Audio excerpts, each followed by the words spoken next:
Hi viewers, welcome to our channel. ప్రస్తుతం అంతా ఉన్నారు వైఎస్ఆర్సీపీ రాష్ట్ర అధికార ప్రతినిధి కారుమూరు వెంకటరెడ్డి గారు. నమస్తే సార్. నమస్తే అమర్ గారు, మీకు మైరా మీడియా ప్రేక్షకులందరూ నమస్కారాలు. Thank you sir, thank you very much అండి.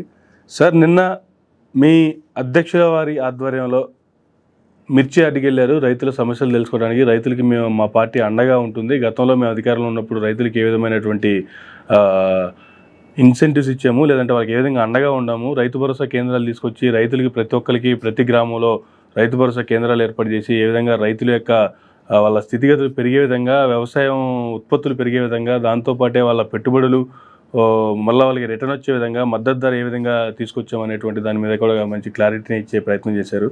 ఫైనల్గా వెళ్ళారు, వచ్చారు. కానీ దీనికి సంబంధించి కేసులు మాత్రం ఫైనల్ అయ్యాయి. 8 మంది మీద కేసులు పెట్టారు నల్లబడి పోలీస్ స్టేషన్లో. ఏం సార్ ఇది? ఆంధ్రప్రదేశ్ రాష్ట్రంలో 8.5 నెలలుగా ఈ కూటమి ప్రభుత్వం వచ్చినాక రెడ్ బుక్ అనేటటువంటి రాజ్యాంగం నడుస్తూ ఉందనేది మనం అనేక సందర్భాల్లో చర్చించుకున్నాం. ఆ రెడ్ బుక్ రాజ్యాంగంలో భాగంగానే ఈ కేసులను కూడా చెప్పాలి. ఎందుకంటే జగన్మోహన్ రెడ్డి గారు ఈ ఎమ్మెల్సీ ఎన్నికల్లో వైఎస్ఆర్ కాంగ్రెస్ పార్టీ తరఫున ఎక్కడ అభ్యర్థులు నిలబెట్టలేదు. ఇప్పుడు గుంటూరు, కృష్ణా జిల్లాకు సంబంధించి ఎమ్మెల్సీ ఎలక్షన్ జరుగుతున్నా మా పార్టీ ఎక్కడ పోటీ చేయట్లేదు. మేము వెళ్ళింది ఎన్నికల ప్రచారానికి కాదు, లేదంటే ఎవరినో ఎన్నికల్లో ఓడగొట్టండో గెలిపించండి అని చెప్పడానికి కూడా మేము వెళ్ళాలి. అసలు ఒక రకంగా చూసుకుంటే ఎమ్మెల్సీ ఎలక్షన్స్ కను రైతులకి సంబంధం లేదు కదా. అసలు మేము అక్కడ కూడా రాజకీయ ప్రసంగాలు చేసి ఇదిగో ఎమ్మెల్సీ ఎన్నికలు వస్తున్నాయి, ఎవరిని పలానా ఓడగొట్టండి, పలానా గెలిపించండి, మేము పోటీ చేయట్లేదు, అది ఎక్కడ మేము అక్కడ మాట్లాడలేం. కానీ దీనికి ఎన్నికల కోడ్ ఉందంట. ఎన్నికల కోడ్కి రైతుల పరామర్శకి ఏం సంబంధం? ఇప్పుడు రైతులకు గిట్టుబాటు ధర లేదు అని అంటే ఎన్నికల కోడ్ ఉంది కాబట్టి మీరు గిట్టుబాటు ధర అడగకూడదు. ఎన్నికల కోడ్ ఉంది కాబట్టి గిట్టుబాటు ధర మీద ఎవరు వెళ్ళి వాళ్ళని పరామర్శించకూడదు. రైతులకు సంబంధించి వాళ్ళ నష్టాల్లో ఉంటే ఎవరు పోకూడదు అనేది ఎన్నికల కోడ్ దీని ఒక్కదానికే ఉంటుందా? రైతులకి ఎన్నికల కోడ్ ఉంటుందా? ఇంకెవరికి ఉంటుందా? అంటే మిగిలిన అందరికి ఎన్నికల కోడ్ ఉండదు, ఓన్లీ రైతులకు పరామర్శకే ఉంటుందా? అంటే ఎన్నికల సంఘం ఎలా వ్యవహరిస్తుందని అంటే ప్రజాస్వామ్యాన్ని పట్టపగలు ఎలక్షన్ కమిషనే కూనీ చేస్తుంది. మామూలుగా ప్రజాస్వామ్యాన్ని కాపాడాల్సింది ఎవరు? Election commission. ప్రజాస్వామ్యయుతంగా ఎన్నిక నిర్వహించి ఎక్కడా కూడా శాంతి భద్రతల సమస్య తలెత్తకుండా నిష్పక్షపాతంగా ఏ ఎన్నికైనా నిర్వహించాల్సినటువంటి బాధ్యత అది డిప్యూటీ మేయర్ ఎన్నిక, ఎంపీటీసీ ఎన్నిక, జడ్పీటీసీ ఎన్నిక, లేదంటే మీరు అన్నట్టుగా ఈ సర్పంచ్ ఎన్నికల, లేదంటే మీరు అన్నట్టుగా ఎమ్మెల్సీ ఎన్నికల, ఏ ఎన్నికలైనా నిర్వహించాల్సింది రాష్ట్ర ఎన్నికల కమిషనర్. అలాంటి రాష్ట్ర ఎన్నికల కమిషనర్ దాదాపుగా ఈ 8 నెలల కూటమి ప్రభుత్వంలో వైఎస్ఆర్ కాంగ్రెస్ పార్టీకి సంబంధించినటువంటి వందలాది మంది కార్పొరేటర్లు, వందలాది మంది కౌన్సిలర్లు, ఎందుకంటే అనేక మున్సిపాలిటీలు, అనేక కార్పొరేషన్లో ఉన్నటువంటి వైఎస్ఆర్ కాంగ్రెస్ పార్టీ కార్పొరేటర్లని అండ్ కౌన్సిలర్లని తెలుగుదేశం పార్టీ వాళ్ళు బాహాటంగానే బెదిరించినటువంటి కార్యక్రమాలు, ఏదైతే బుల్డోజర్లు తీసుకెళ్ళి వాళ్ళ బిల్డింగ్లు కూల్చేటటువంటి కార్యక్రమాలు, అనేక రకాలుగా డబ్బులు ఇచ్చి ప్రలోభాలకు లొంగ తీసుకునేటటువంటి కార్యక్రమాలు, వీటేటికి వాళ్ళు లొంగకపోతే కిడ్నాపులు చేసి తీసుకెళ్ళినటువంటి కార్యక్రమాలు కూడా మనం చూసాం 8 నెలలుగా. మేము రిటర్న్గా కూడా కంప్లైంట్ ఇచ్చాం ఎన్నికల కమిషన్కి. ఇంత దౌర్జన్యంగా జరుగుతూ ఉన్నాయి, అరికట్టండి అని. నోరు తెరిసి ఎక్కడన్నా ఒక్కరోజన్నా ఎన్నికల కమిషన్ మాట్లాడిందా? తిరుపతిలో ఉన్నైతే మన సాక్షాత్తు తిరుపతిలో దళిత ఎంపీ, బీసీ మేయర్, మా వైఎస్ఆర్ కాంగ్రెస్ పార్టీకి సంబంధించినటువంటి అనేక మంది కార్పొరేటర్లు బస్సులో ఉంటే బస్సును డైరెక్ట్గా తెలుగుదేశం పార్టీ నాయకుడు శంకర్ యాదవ్ అనేవాడు బస్సు అద్దాలు పగలగొట్టి గోండాలను వేసుకొని వచ్చి వాళ్ళ మీద దౌర్జన్యం చేసి మహిళలను కూడా చూడకుండా అసభ్యంగా మాట్లాడి వాళ్ళందరిని లాక్కొని వెళ్ళి దాంట్లో కొంతమందిని కిడ్నాప్ చేస్తే ఎలక్షన్ కమిషనర్ ఎక్కడన్నా నోరెత్తి మాట్లాడా? ఎలక్షన్ కమిషన్ స్పందించింది ఎక్కడన్నా? చచ్చారో బతికారో తెలియకుండా ఉన్నారు. కానీ పోలీసులకి కేసుని నమోదు చేశారు. గుర్తు తెలియని వ్యక్తి బస్సు మీద దాడి చేశాడని చెప్పి ఎస్ఐ కంప్లైంట్ ఇస్తే సిఐ కేసు నమోదు చేశాడంట. సిఐ ఇది బస్సు అద్దాలు ఎందుకు పగిలినాయి అంటే ఎవడో గుర్తు తెలియని వ్యక్తి దాడి చేశాడంట. మరి కంప్లైంట్ ఇచ్చేది వాళ్ళే. కళ్ళే ఉన్న కాకులు ఎత్తుకెళ్ళినేమో అంత క్లియర్ గా విజువల్స్ కనపడితే ఆ ఏరియా లొకేషన్ కూడా కలిసి వచ్చాడు అతను. మన వెళ్ళి ఎయిర్పోర్ట్ లో రిసీవింగ్ శంకర్ రేణిగుంటకి వెళ్ళినప్పుడు రిసీవ్ చేసుకోవడం ఇవన్నీ మనం చూసాం. ఒక్క కేసు కూడా ఎక్కడ నమోదు కదా. తునిలో అయితే మరీ దారుణం కదా. ప్రెగ్నెంట్ గా ఉన్నటువంటి ఒక మహిళా కౌన్సిలర్ని ఆ ప్రెగ్నెంట్ అని కూడా చూడకుండా ఆమె మీద దాడికి ప్రయత్నిస్తే ఆమె పరిగెత్తినటువంటి పరిస్థితి కదా. ఇంత దారుణాలు ఆంధ్రప్రదేశ్లో జరుగుతుంటే ఆంధ్రప్రదేశ్ ఎన్నికల కమిషనర్ ఎలక్షన్ వ్యవస్థ మొత్తం చచ్చిపోయి ఈరోజు నిద్రలేసారు వాళ్ళు. ఈరోజు నిద్రలేసి లోకేష్ తట్టి లేపాడు వాళ్ళు నిద్ర లేపి జగన్మోహన్ రెడ్డి గారి మీద కేసులు పెట్టేయండి. జగన్మోహన్ రెడ్డి గారి వెంట ఉన్నాళ్ళ మీద, ఆయన వెంట లేనాళ్ళ మీద, అసలు ఆ గుంటూరులోనే లేనాళ్ళ మీద కేసులు పెట్టమని వాళ్ళు రాసి ఇచ్చారు లిస్టు. పోలీసులు కేసు కట్టారు. జగన్మోహన్ రెడ్డి గారు ఏమన్నా మ్యూజికల్ నైట్కి వెళ్ళాడా? ఎలక్షన్ కోడ్లో ఏమన్నా డ్యాన్సులు వేయటానికి ఏమన్నా వెళ్ళారా? ఎలక్షన్ కమిషన్లో ఏమన్నా పాటలు పాడటానికి వెళ్ళారా? ఎలక్షన్ కోడ్ ఉంది. విజయవాడలో పెద్ద ఈవెంట్ పెట్టి గౌరవ ముఖ్యమంత్రి, గౌరవ ఉప ముఖ్యమంత్రి, ఉన్నారో లేదో తెలియని హోంమంత్రి, కడుపైనా చేయాలి ముద్దైనా పెట్టాలని హీరో ఎమ్మెల్యే బాలకృష్ణ, వీళ్ళందరూ అటెండ్ అయ్యింది. ఏ ఫంక్షన్కి అటెండ్ అయ్యారు? ఇదే ఎలక్షన్ కోడ్ ఉన్నప్పుడే కదా మ్యూజికల్ నైట్కి అటెండ్ అయింది.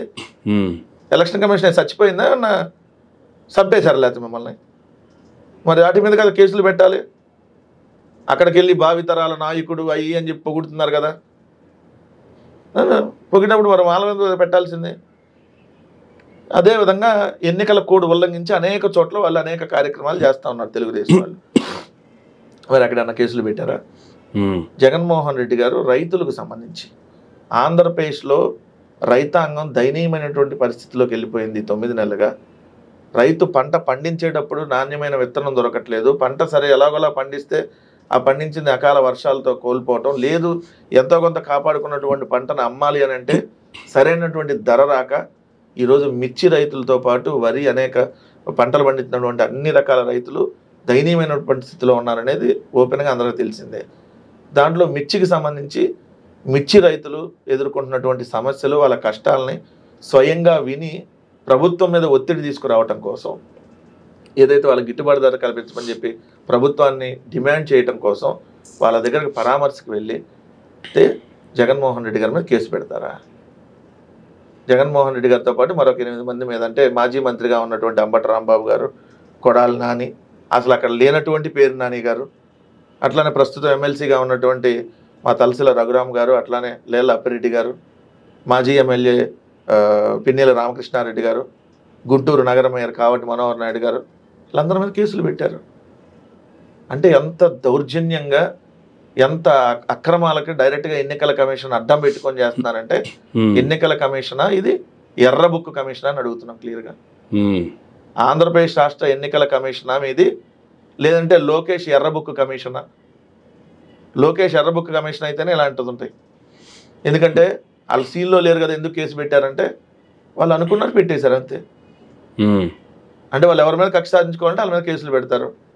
తలసిల రఘురామ్ గారి మీద ఆల్రెడీ అంతకుముందు కూడా మనం చూసాం. ఆయన జగన్మోహన్ రెడ్డి గారికి దగ్గరగా ఉంటారు. జగన్మోహన్ రెడ్డి గారికి సంబంధించినటువంటి పార్టీ ప్రోగ్రామ్స్ అన్నీ ఆయనే స్వయంగా దగ్గరుండి పర్యవేక్షిస్తారు, మొత్తం ఆయనే చూస్తారు. ఆయన కమ్మ సామాజిక వర్గం, ఆయన అత్యంత దగ్గరగా ఆయనకు ఉంటారు కాబట్టి ఆయన ఏదో విధంగా వేధించాలి. అందుకని చెప్పి తెలుగుదేశం ఆఫీస్ మీద దాడి ఆయన చేయించాడని చెప్పి తప్పుడు కేసు పెట్టారు. తర్వాత ఎవరో ఒకరు సూసైడ్ చేసుకొని చచ్చిపోతే ఆ గొల్లపూడిలో, దానికి ఈయనే కారణం అని చెప్పి ఇంకో తప్పుడు కేసు పెట్టారు, మర్డర్ కేసు. మళ్ళీ ఇప్పుడు ఇంకో కేసు. అట్లానే లేళ్ల అప్పిరెడ్డి గారు మా పార్టీ కేంద్ర కార్యాలయాన్ని పర్యవేక్షిస్తే ఆయనే చూస్తారు, మొత్తం కేంద్ర కార్యాలయ ఇన్ఛార్జ్, ప్రస్తుతం ఎమ్మెల్సీగా ఉన్నారు. ఆయన జగన్మోహన్ రెడ్డి గారికి ముందు నుంచి నడుస్తూ ఉన్నారు కాబట్టి ఆయన టార్గెట్ చేయాలి. ఆయన మీద తెలుగుదేశం పార్టీ ఆఫీస్ మీద దాడి చేశారని కేసు, ఆయన దాడి చేశారని పెట్టారు. ఎంత దుర్మార్గంగా ఉన్నారు చూడండి. సో ఇట్లా అనేక మంది మీద కేసులు పెట్టి వేధిస్తూ ఉన్నారు. సో ఒకటైతే స్పష్టంగా చెప్తా ఉన్నాం, ప్రజాస్వామ్యంగా వెళ్ళకపోతే ఆ పరిణామాలు చాలా తీవ్రంగా ఉంటాయి. మీరు ఇప్పుడు అనేక రకాలుగా వైఎస్ఆర్ కాంగ్రెస్ పార్టీ నాయకులను వేధించాలని చెప్పి తప్పుడు కేసులు పెడతా ఉన్నారు. ఈ కేసులకు తగిన మూల్యం ఖచ్చితంగా చెల్లించుకుంటారు, చక్రవడ్డీతో సహా అని మాత్రం స్పష్టంగా చెప్తాం.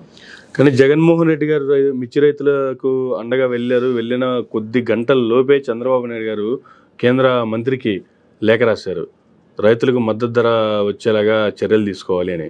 అప్పటి వరకు రైతుల సమస్యలు కనిపించలేదా, లేకపోతే రైతులకు మద్దతు ధర ఇప్పించాలని అనిపించలేదా?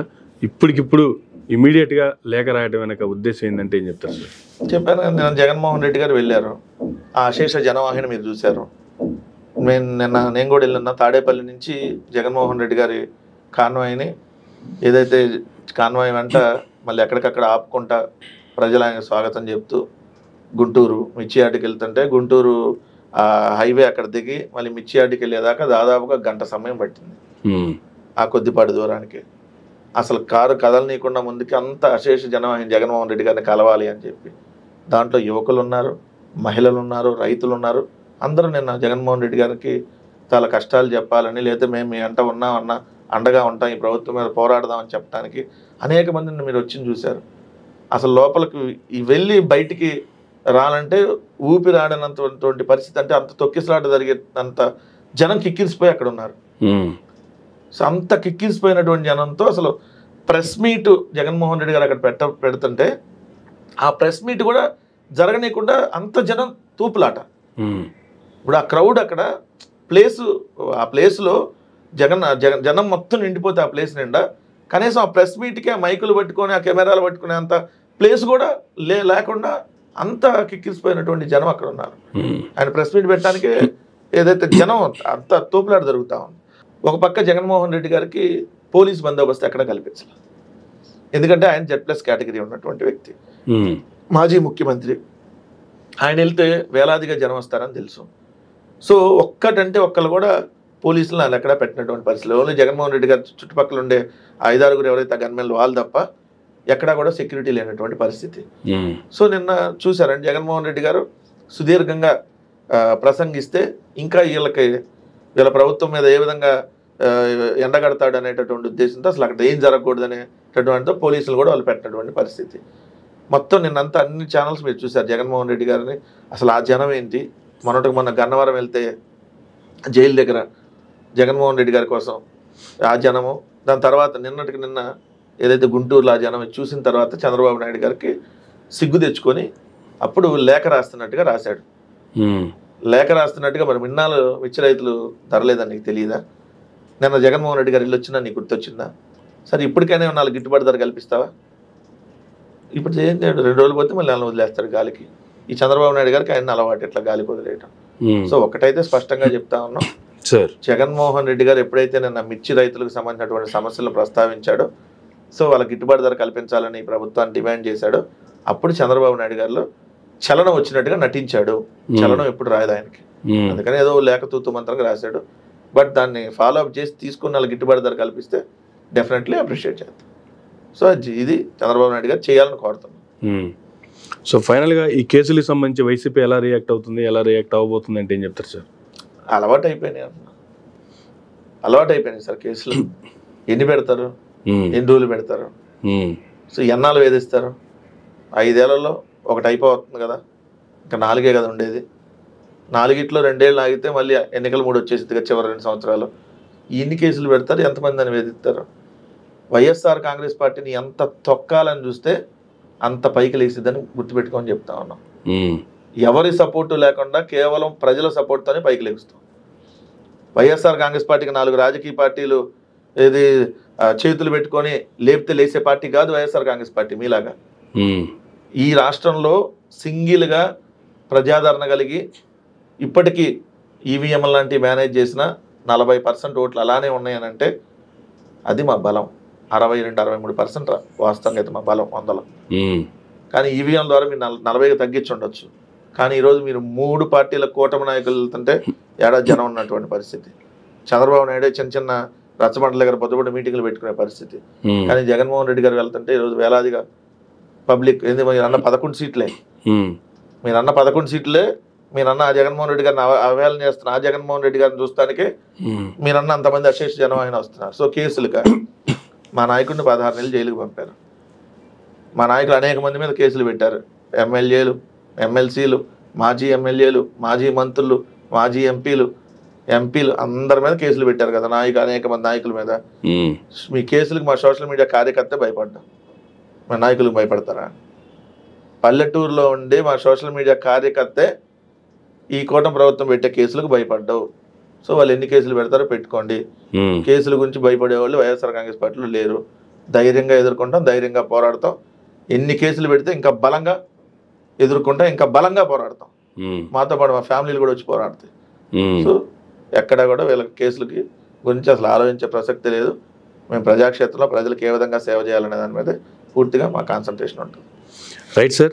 ఈ విషయంలో ఉంటే మరొక అంశానికి సంబంధించి చూసుకుంటే రీసెంట్గా మురళీమోహన్ గారు ఆ ఇంటర్వ్యూ ఎప్పుడైందో ఏం చేశారో తెలియదు కానీ రీసెంట్గా ఆ ఇంటర్వ్యూలో కొన్ని బిట్స్ అయితే బాగా వైరల్ అవుతున్నాయి. వైఎస్ రాజశేఖర రెడ్డి గారు 7 కొండలకు సంబంధించి 7 కొండలు కాదు 2-3 కొండలే తిరుమల తిరుపతి దేవస్థానానికి సంబంధించి మిగతా 4 కొండలను చర్చి కట్టాలని చెప్పి ఆయన ఒక ప్రతిపాదన పెట్టారు. దానికి ఆ రోజు అసెంబ్లీలోనే చంద్రబాబు నాయుడు గారు తిప్పికొట్టారు. ఈరోజు తిరుమల వెంకన్న స్వామితో పెట్టుకున్నారు, రేపొద్దున పావురాళ్ళగుట్టలో చనిపోయారు. దేవుడితో పెట్టుకుంటే నెక్స్ట్ డేనే ఏ విధంగా రియాక్షన్ చూశారో అని చెప్పేటువంటి వ్యాఖ్యలు చాలా వైరల్ అవుతూ ఉన్నాయి. ఏం సార్ అసలు ఈ వ్యాఖ్యలకు సంబంధించి ఏం చెప్తారు సార్? అసలు మనిషి పుట్టినాడైతే ఇట్లాంటి వ్యాఖ్యానాలు చేయడం. ఈ మురళీమోహన్ చౌదరి సినిమా నటుడు, తెలుగుదేశం పార్టీ మాజీ ఎంపీ. ఈ మురళీమోహన్ చౌదరి ఈ రియల్ ఎస్టేట్ బ్రోకర్ అయిన మురళీమోహన్ చౌదరి పిచ్చి వ్యాఖ్యానాలు చేస్తే ఖచ్చితంగా దానికి తగిన ప్రాయశ్చిత్తం దేవుడే నీకు వేస్తాడు. ఎందుకంటే నువ్వు దేవుడి గురించి మాట్లాడుతున్నావు. తిరుమల తిరుపతి వెంకటేశ్వర స్వామిని ఎవరు అవమానించినా పుట్టగతులు లేకుండా పోతారు, గుర్తుపెట్టుకోమని చెప్తా ఉన్నా మురళీమోహన్ చౌదరికి. అంతకుముందు కూడా నువ్వు ఇలాంటి వ్యాఖ్యానాలు చేసావు. ఏమని? వెంకన్న చౌదరి ఆయన వెంకటేశ్వర స్వామి కాదు మా కులపోడే అని మాట్లాడావు. అంటే అంత బరి తెగించి ఒళ్ళు మిన్ను కాన్ రాకుండా కుల మదంతో కొట్టుకొని మాట్లాడుతున్నావా? 84 ఏళ్ళు వచ్చింది నీ వయసు ఇవాళ రేపు అనేటటువంటి వయసులో ఉన్నావు. ఈ వయసులో ఇంకా నువ్వు ఇంటర్వ్యూలు ఇచ్చి రాజశేఖర రెడ్డి గారి మీద, జగన్మోహన్ రెడ్డి గారి మీద కారు కోతలు, పిచ్చి కోతలు వస్తూ ఉన్నావు. అంటే ఎంత బలిసి కొట్టుకొని మాట్లాడుతున్నాడు. ఒళ్ళంతా డబ్బు మదంతో, ఒళ్ళంతా కుల మదంతో పిచ్చి కోతల రాజశేఖర రెడ్డి గారి మీద నువ్వు ఎన్నాలని దుష్ప్రచారం చేస్తారు. మీ తెలుగుదేశం పార్టీకి సంబంధించినటువంటి ఆ కుల గజ్జి మీడియా, ఆ జనసేనకు సంబంధించినటువంటి ఆ ఎరుపు మీడియా ఎన్నాలని మీరు దుష్ప్రచారం చేస్తారు. రాజశేఖర రెడ్డి గారు అంతకుముందు 2 కొండలుగా ఉన్నటువంటి తిరుమలని 7 కొండలు చేశాడు రాజశేఖర రెడ్డి గారు. అంతకుముందు ఏ ముఖ్యమంత్రి కూడా 7 కొండలు చేయాలని తీసుకొని రాలా. 7 కొండలుగా మొట్టమొదటి గుర్తించిందే రాజశేఖర రెడ్డి గారు. మీ తెలుగుదేశం పార్టీకి సంబంధించినటువంటి నాయకుడు జయచంద్ర నాయుడు అనేటటువంటి తెలుగుదేశం పార్టీ నాయకుడితో ఈయన చంద్రబాబు నాయుడు గారికి సమీప బంధువు అవుతాడు. ఈ జయచంద్ర నాయుడు చేత 2005 సంవత్సరంలో రాజశేఖర రెడ్డి గారు ముఖ్యమంత్రిగా ఉండగా తిరుమలలో ఎలక్షన్స్ పెట్టాలని చెప్పి అతని చేత కోర్టులో పిటిషన్ వేయించాడు చంద్రబాబు నాయుడు. ఏది తిరుమల అంటే మనం తిరుమల పైన ఉన్నటువంటి గుడి, అక్కడ ఉన్నటువంటి ఏదైతే ఆ గుడి దగ్గరలో ఆ సరౌండింగ్స్ లో ఉండేటటువంటి ఏదైతే ఆఫీసులు కానీ, టీటీడీకి సంబంధించినటువంటి భవనాలు, కాటేజీలు, మొత్తం షాపులు ఎన్ని ఉంటాయి కదా, మొత్తం ఆ తిరుమల కొండ మీద 27.5 చదరపు కిలోమీటర్లు ఏదైతే ఉందో ఆ తిరుమల కొండ మీద సర్పంచ్ ఎలక్షన్స్ పెట్టాలన్నారు. సర్పంచ్ ఎలక్షన్స్ కొండ మీద పెట్టాలన్నాడు. నిజంగా ఎదవే కదా. అట్లాంటి పార్టీ కూడా ఈ ఎదవల పార్టీయే కదా. సో అట్లాంటి పార్టీలో నువ్వు ఒక ఎంపీగా చేసి నువ్వు మళ్ళీ ఈరోజు మాట్లాడేది లుచ్చా మాటలు. మనిషి పుట్టక పుట్టినాడు మాట్లాడడం. ఖచ్చితంగా దీనికి ప్రాయశ్చిత్తం అనిపిస్తావు మురళీమోహన్. సో నువ్వు ఎలక్షన్స్ పెట్టాలని మీ పార్టీ వాళ్ళు వెళ్తే రాజశేఖర రెడ్డి గారు ఆ రోజు ప్రభుత్వంలో ఉండి అసలు బుద్ధి జ్ఞానం ఉండి మాట్లాడుతున్నారా? తిరుమల వెంకటేశ్వర స్వామి కొండ మీద ఎలక్షన్స్ ఏంది అసలు? ఏమన్నా కనీసం మనం మాట్లాడతానికన్నా అర్థం ఉండాలి కదా అని చెప్పి తిరుమల అనేది 27.5 చదరపు కిలోమీటర్లు ఏదైతే ఆ ప్రాంతం ఉందో అసలు ఇక్కడ ఎలక్షన్స్ పెట్టడానికి వీలు లేదు అని చెప్పి ఇంకో జీవోని తీసుకొని వచ్చారు. ఫస్ట్ తిరుమల తిరుపతికి సంబంధించి ఏదైతే తిరుమల విస్తీర్ణం 27.5 చదరపు కిలోమీటర్లు మాత్రమే అని అంతకుముందు ప్రభుత్వాలు నిర్ణయించింది. తర్వాత 1965లో కూడా సేమ్ 27.5 చదరపు కిలోమీటర్లే నిర్ణయించారు. 75లో కూడా 27.5 చదరపు కిలోమీటర్లనే చెప్పారు. దాని తర్వాత రామారావు గారు ముఖ్యమంత్రిగా ఉండగా చల్లా కొండయ్య కమిటీ అని ఒకటి వేశారు. అప్పుడు కూడా తిరుమల పరిధి కేవలం 27.5 చదరపు కిలోమీటర్లు మాత్రమే వేశారు. సో ఈ 27.5 చదరపు కిలోమీటర్లుగా ఉన్నటువంటి ఈ అన్ని ప్రభుత్వాలు అదే నిర్ణయించింది. కాబట్టి ఆ 27.5 చదరపు కిలోమీటర్ల పరిధిలో ఉన్న తిరుమలలో ఎటువంటి రాజకీయ కార్యకలాపాలు చేయకూడదు, ఎటువంటి రాజకీయ ప్రసంగాలు చేయకూడదు, అసలు ఇక్కడ రాజకీయాలు తావు ఉండకూడదు అని చెప్పి రాజశేఖర రెడ్డి గారు నిర్ణయం తీసుకొని మళ్ళీ ఒక జీవోని తీసుకొని వచ్చి ఏదైతే 2005 సంవత్సరంలో ఏదైతే ఎన్నికలు నిర్వహించకూడదని చెప్పి ఒక జీవోని తీసుకొని వచ్చారు 2005 సంవత్సరంలో. GO number 330 September 26, 2005 GO number 338 తీసుకొని వచ్చి ఈ 27.5 చదరపు కిలోమీటర్లు ఇక్కడ తిరుమలలో ఎటువంటి రాజకీయ కార్యకలాపాలు చేయకూడదు, నిషిద్ధం అని చెప్పి జీవోని తీసుకొని వచ్చారు. తీసుకొని వచ్చి అసలు తిరుమల 27.5 కిలోమీటర్లు ఏంటి, ఇంకా చాలా ఉన్నాయి కదా ఇక్కడ, అనేక కొండలు ఉన్నాయి. తిరుమల అంటే మనం సప్తగిరులు అని అంటాం. సో తిరుమల అంటే 2 కొండలు కాదు, 7 కొండలు. 1 శేషాద్రి కొండ, 2 నీలాద్రి కొండ, 3 గరుడాద్రి కొండ, 4 అంజనాద్రి కొండ, 5 వృషభాద్రి కొండ, 6 నారాయణాద్రి కొండ, 7 వెంకటాద్రి కొండ అని చెప్పి రాజశేఖర రెడ్డి గారు ప్రభుత్వం, రాజశేఖర రెడ్డి గారు 2 కొండలు కాదు 7 కొండలు, సప్తగిరులు 7 కొండలు తిరుమల శ్రీవారి కింద వస్తాయి. ఇది కేవలం 27.5 చదరపు కిలోమీటర్లు కాదు, 332 చదరపు కిలోమీటర్లు అని చెప్పి ఆయన జీవోని తీసుకొని వచ్చి, జీవో నెంబర్ 746 2007 జూన్ 2న 2007 జూన్ 2న ఆయన ప్రభుత్వంలో జీవో నెంబర్ 746 తీసుకొని వచ్చాడు. తర్వాత అన్యమత ప్రచారాలు ఇక్కడ నిషేధిస్తూ ఇంకో జీవో నెంబర్ 747 కూడా మళ్ళీ రాజశేఖర రెడ్డి గారు తీసుకురావడం జరిగింది.